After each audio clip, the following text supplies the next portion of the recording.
bienvenue sur ma chaîne, je suis Taina. Donc aujourd'hui dans une vidéo où je ne suis pas coiffée, pas maquillée, en fait bref, je suis vraiment au plus naturel du monde. On va faire une vidéo story time qu'on a pu voir dans le titre d'un bail très sombre qui s'est passé à Londres. Donc l'histoire on me l'a raconté hier sur TV.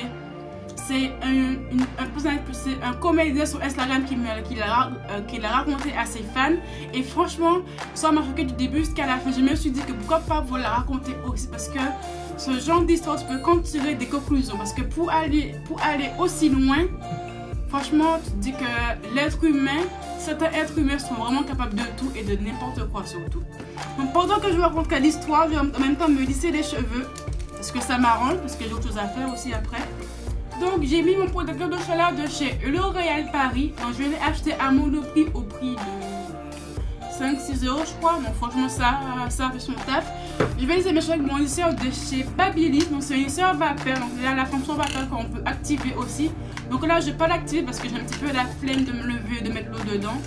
Donc voilà. Donc l'histoire, comment la raconter.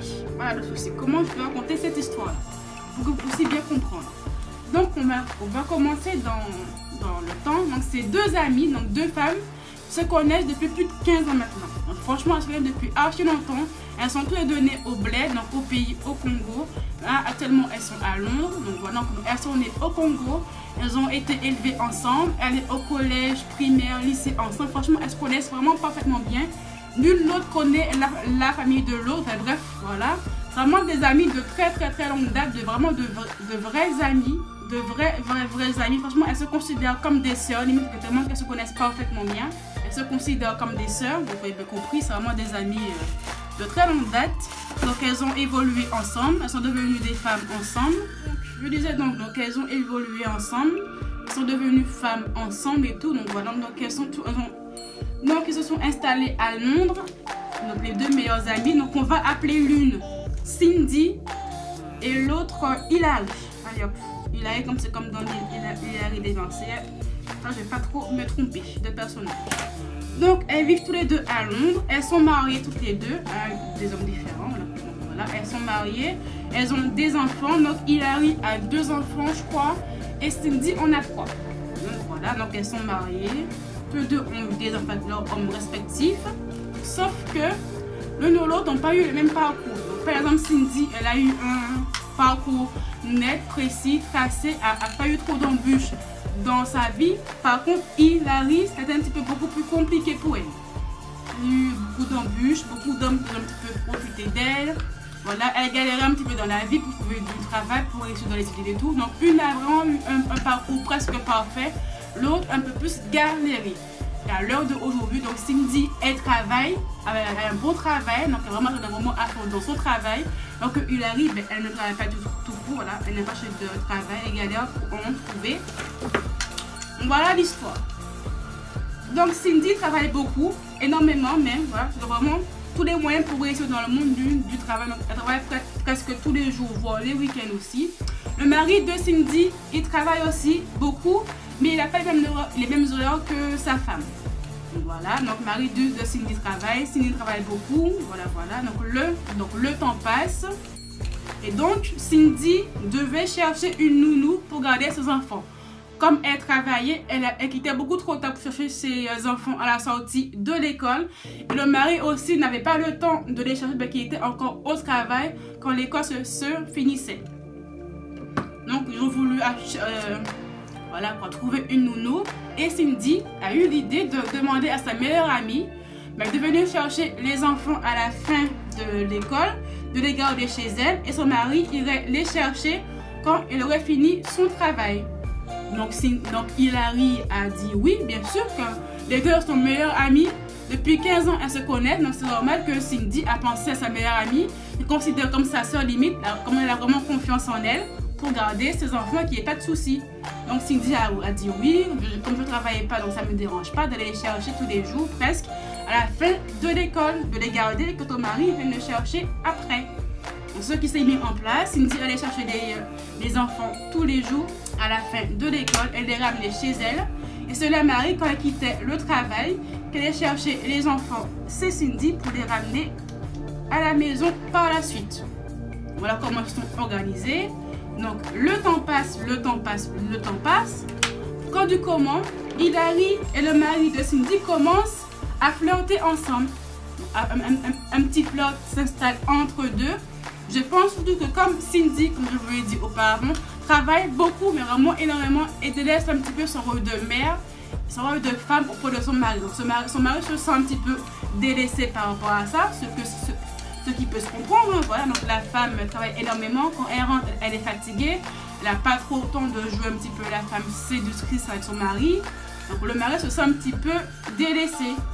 Donc commence un jeu de séduction entre le mari et entre Hilary. Donc le mari de Cindy et Hilary, sa meilleure amie, commencent à se dragouiller, à flirter ensemble. Et voilà. Et ce qui devait arriver, ben arriva. Le mari de Cindy et Hilary couchent ensemble. Pas une fois, pas deux fois, pas 5 fois, mais plusieurs fois. Donc à chaque fois que le mari de Cindy allait chercher les enfants chez Hilary, donc voilà, ils couchaient ensemble deux. Donc ça a duré un certain temps. Donc Cindy n'a rien su, n'a rien tité. Et le mari de Hilary non plus, parce que Hilary est aussi marié et a aussi des enfants. Mais personne n'a compris la chose, on a tité la chose.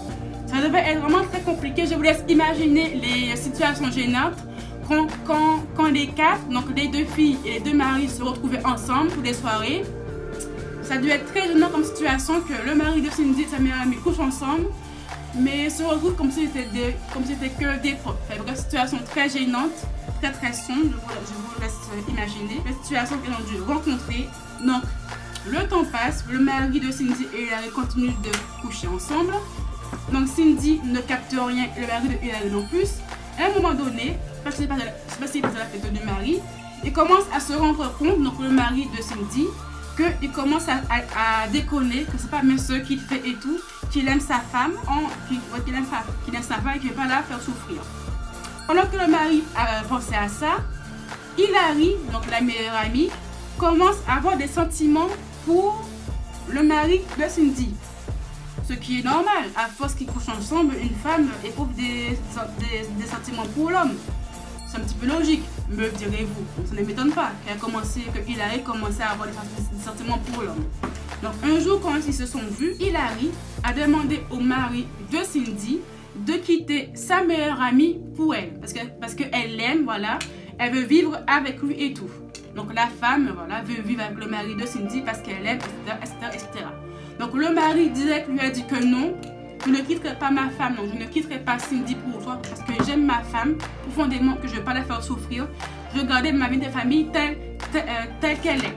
Donc oui, voilà, Hilary s'est énervé. Le mari lui a dit que entre nous deux, c'est fini, il ne va rien se passer et tout. C'est plus du tout qu'on couche ensemble, laisse-moi tranquille. Donc Hilary, bien sûr, elle s'est énervée, a tapé du poing, a fait sa crise, a dit non, je refuse que ce soit terminé. Moi, je t'aime, je veux que ça continue ensemble. Le mari a dit non, ça s'arrête. Je ne veux plus rien avoir à faire avec toi. Elle a dit, t'es sûr que tu veux que ça s'arrête? Elle a dit oui, ça s'arrête maintenant. Elle a dit ok. Donc eux deux ont arrêté de se fréquenter, de coucher ensemble et tout. Donc quand le mari allait chercher les enfants chez Hilary, il ne se passait plus rien. C'était le froid glacial. Voilà, on se dit juste bonjour, au revoir. Après, chacun retourne dans sa vie respective. Donc, le temps passe, les semaines passent. Voilà. Donc, Cindy a toujours son travail toujours autant. Le mari va toujours chercher les enfants chez sa meilleure amie. Mais il ne se passe plus rien. Là, c'est fini. Le baisson est enterré. Donc, le temps passe, comme je vous l'ai dit. Voilà. Un jour, Cindy remarque que ses 3 enfants, donc Cindy a 3 enfants, sont malades. Donc, tes enfants sont malades, qu'est-ce que tu fais? Tu vas chez les médecins. Tu dis maintenant que voilà, mes enfants sont malades et tout, je ne sais pas qu'est-ce qu'ils ont, ils vomissent, ils sont toujours sous les nerfs, ils sont très stressés. Je ne sais pas qu'est-ce qu'ils ont. Donc, le médecin a cru un petit angine, une petite fièvre et tout. Donc, il donne des Doliprane, c'est bon, en même pas quelques jours, ça va passer. Donc, Cindy écoute le médecin, va acheter des Doliprane à la pharmacie, enfin les médicaments. Et puis voilà, les jours passent, elle voit que ses enfants sont toujours malades, que les Doliprane, que les médicaments n'ont servi à rien du tout. Donc elle retourne chez le médecin avec son mari, elle dit que voilà, je ne comprends pas, mes enfants, j'ai acheté les médicaments que vous m'avez prescrits, ça ne fonctionne pas, mes enfants sont toujours aussi malades. Qu'est-ce qu'ils ont, docteur? Je ne comprends pas. Donc le médecin commence un petit peu à s'inquiéter. Donc il pousse des analyses complémentaires, donc bilan sanguin, etc. Savoir qu'est-ce qu'ont les enfants. Donc un bilan sanguin, donc une semaine passe. Le médecin reçoit les résultats et là, il tombe des nues. Ce qu'il voit sur la feuille, les résultats.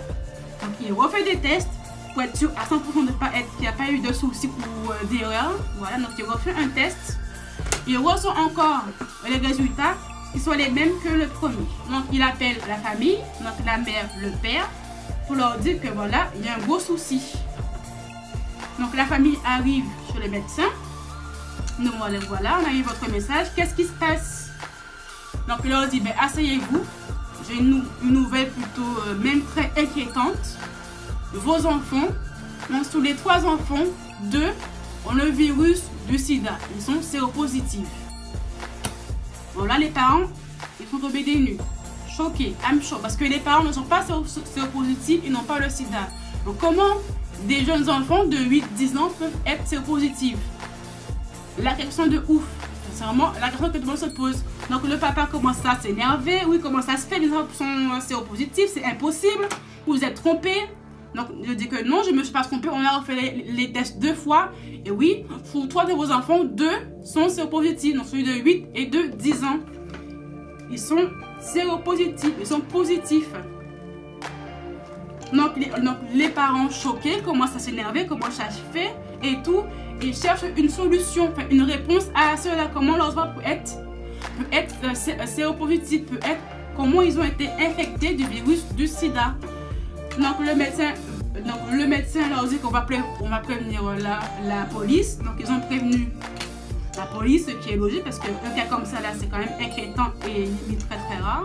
Donc la police a été prévenue.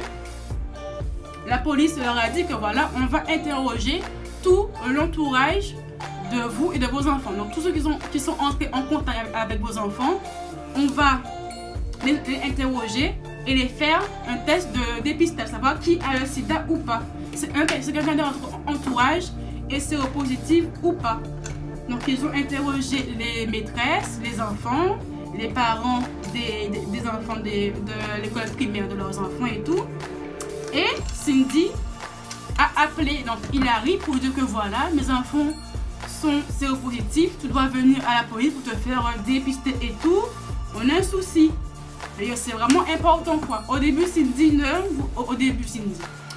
Hilary ne voulait pas du tout le faire. Elle dit que non, je ne vois pas pourquoi je dois me faire dépister et tout, tu me connais, etc. Donc, entre-temps, Cindy a prévenu la police que Hilary ne voulait pas se faire dépister, elle ne savait pas quoi faire. Donc, la police, elle est toquée chez Hilary. Toc, toc, toc. Oui, bonjour madame. Voilà. On vous a expliqué la situation. Vous devez vous faire dépister pour savoir si vous avez le sida ou pas. Donc, Hilary leur dit oui, je veux bien le faire, d'accord, avec mon médecin personnel, avec mon médecin à moi. Donc, les policiers l'ont dit non, vous serez dépisté par la médecin de la famille. Donc, la famille de Cindy et du papa, des enfants. Donc, Hilary a dit oui, d'accord. Hop, elle allait se faire dépister.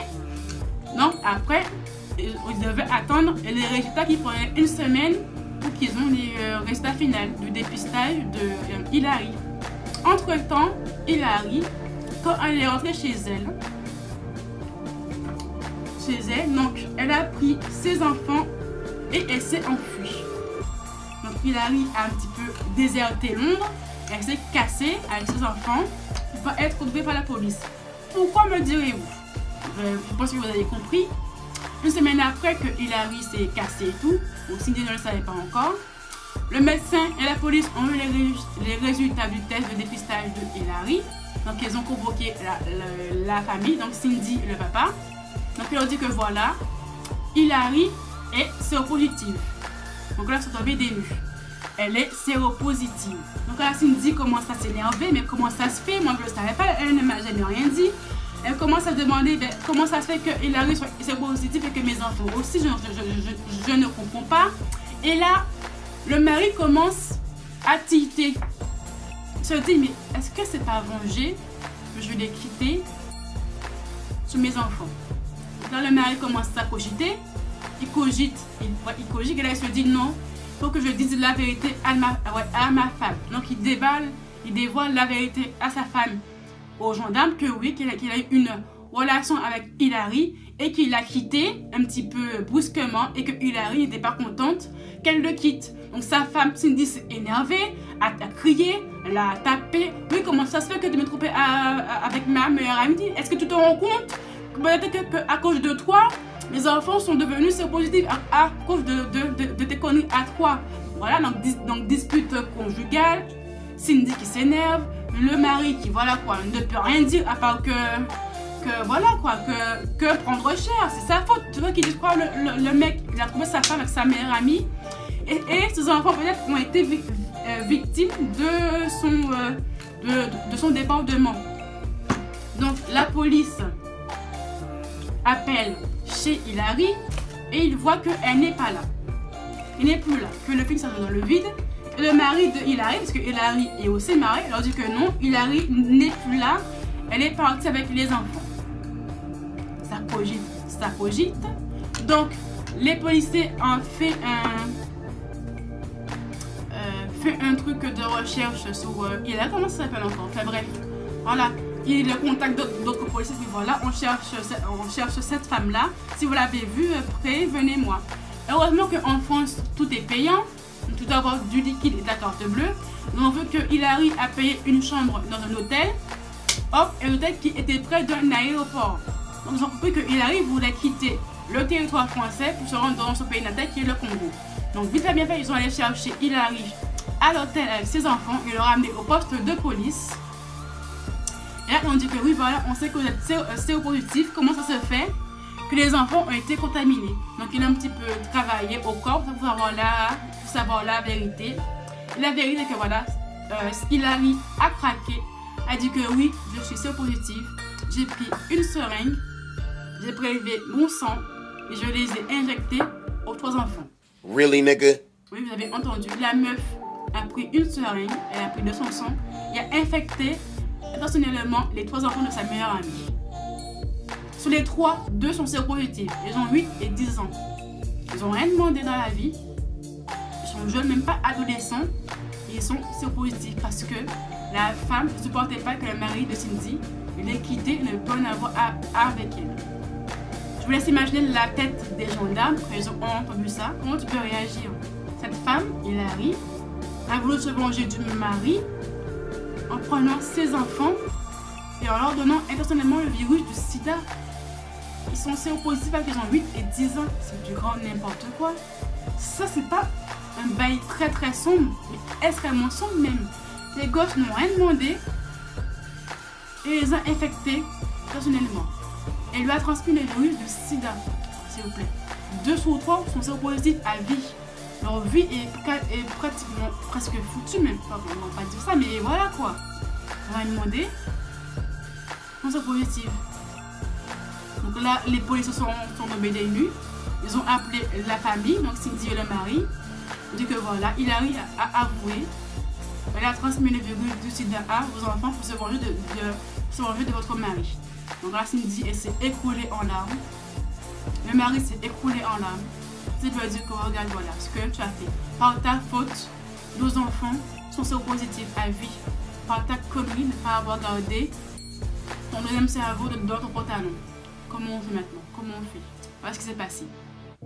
Par vengeance, cette femme, Hilary, a voulu se venger sur ses enfants. Encore, on aurait mieux compris si elle avait donné le virus au mari, on va dire, mais aux enfants de la femme. Les enfants sont des enfants.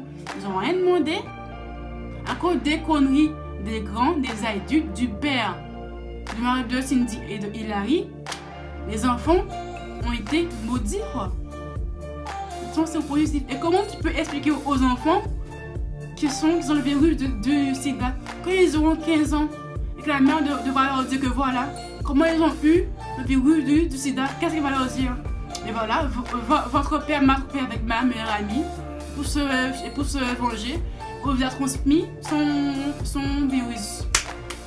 Bravo, ouais, non. Mais le mec, franchement, il ne peut même pas se regarder dedans. Mais par sa connerie, ses enfants ont été maudits à vie. Le virus du sida, s'il vous plaît. Pas n'importe quel, c'est pas comme l'hépatite B ou je sais pas quoi, non, le virus du sida. Il n'y a pas de traitement. Il n'y a pas de traitement qui soit vraiment cette maladie. Elle aura transmis délibérément. C'est du grand n'importe quoi. Voilà la fin de l'histoire. Je ne sais pas si... je suppose que Hilary a été arrêtée et tout. Je ne sais pas si elle a été condamnée à la prison. Dès combien de temps. La personne ne l'a pas dit. Donc franchement, on est en 2018 et il y a des bails sombres comme ça qui commencent à arriver. On n'est même pas mi-janvier. Les bails sombres arrivent. Donc franchement, vous, qu'est-ce que vous pensez de l'histoire? Pour vous, qui est fautif? Est-ce que c'est le mari qui a trompé sa femme plusieurs mois d'affilée? Est-ce que c'est Hilary qui a trompé aussi son mari, tombée amoureuse du mari de Cindy et a trahi sa famille et Cindy, parce que voilà, elle a transmis le virus du sida? Ou est-ce que c'est Cindy, parce que aussi Cindy un petit peu c'est tort, parce que Cindy a délaissé son rôle de mère au foyer, son rôle de femme, a délaissé son mari qui est allé chercher l'attention ailleurs. Attention, je ne dis pas que c'est la faute de Cindy, mais elle a aussi ses torts. Les trois ont leur tort. À cause de tout ça, c'est les enfants qui payent. Donc pour vous, qui a le plus de tort, qui a le plus de responsabilité? Cindy, Hilary, le mari, ou bien eux trois, ou bien eux deux. Donc voilà, l'histoire est terminée. J'espère qu'elle vous a plu. Utiliser ce mot-là. Je pense que vous avez pris conscience que des fois, on ne connaît pas bien les gens. Voilà. La jeune femme, pendant 15 ans, ils se connaissaient. Elle a quand même transmis le virus du sida aux enfants de sa meilleure amie. Franchement, c'est... Qu'est-ce que tu peux dire en fait? Voilà quoi. Je veux que l'histoire vous a quand même ouvert les yeux sur certaines choses. On peut vraiment faire confiance à personne, à presque personne dans la vie de nos jours. Même à ta propre famille, à tes amis de longue date, ils te trahissent comme ça, c'est vraiment chaud quoi. C'est très très chaud. Donc dites-moi en commentaire ce que vous avez pensé de l'histoire, qui est en tort, qui est pas en tort. Vous avez aussi honte de parler parce que franchement depuis hier soir ça coule un petit peu sur les réseaux sociaux, sur Instagram, Facebook, Snapchat. Franchement c'est chaud. C'est voilà quoi, c'est vraiment une histoire très très sombre même. Qu'une femme, qu'une sorcière comme ça, elle se venge sur des enfants. Moi ça me choque. En 2018, ça me choque encore, franchement. Donc je vous laisse commenter la vidéo. Je vous laisse aussi à liker aussi la vidéo si elle vous a plu, à la partager, à me suivre sur Instagram, sur Twitter, sur Snapchat aussi, à vous abonner à ma chaîne. Je vous dis à très bientôt. Bye.